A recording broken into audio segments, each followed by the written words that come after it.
Everyone, explaining you the income model of Ecomamoni through resource recycling. Why do we need to pay a deposit to Ecomamoni? It is to ensure the sustainable operation of the recycling system and to the use of recycling base stations. The recycling amount you pay will be allocated to recycling base stations in different cities, support their operation and maintenance, which is dito sa Philippines, nagde-develop pa lang siya or nagta-transfer pa lang ng mga machines na pag-recycle. Pero yung deposit, napupunta siya sa UK and sa US. Kasi nandun yung 30,000 base stations sila, recycling base stations.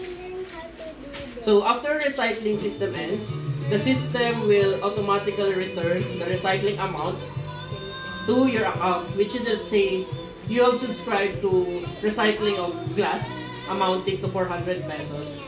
After a year or after the recycling is done, 400 pesos will be reimbursed to your account.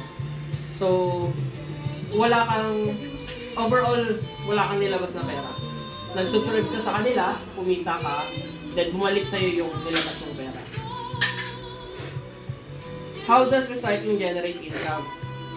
Yun nga, as sinabi ko kanina, there are 30,000 waste recycling base stations around the world. Your recycling account will be assigned to one of the sites and we will calculate the cost and profit of the waste base station and distribute the profit to each account. So, nagkakaroon tayo ng porsyento sa bawat nire-recycle nilang products. So, yun yung rason kaya nag-exist yung Ecomamoni. So, if tatanungin nyo kung SEC registered si Ecomamoni, hindi siya SEC registered dahil ang nire-register nila ay non-profit company. So, bakit sila nagawa ng ganito? Kasi recycling base station talaga sila.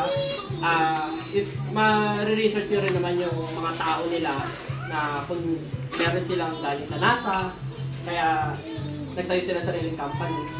So, nilalabanan nila yung poverty through recycling gamit ang digital sa online na lang. Hindi na kailangan magtatrabaho ng tao, mag-labor. So, ito na yung pinaka-work natin.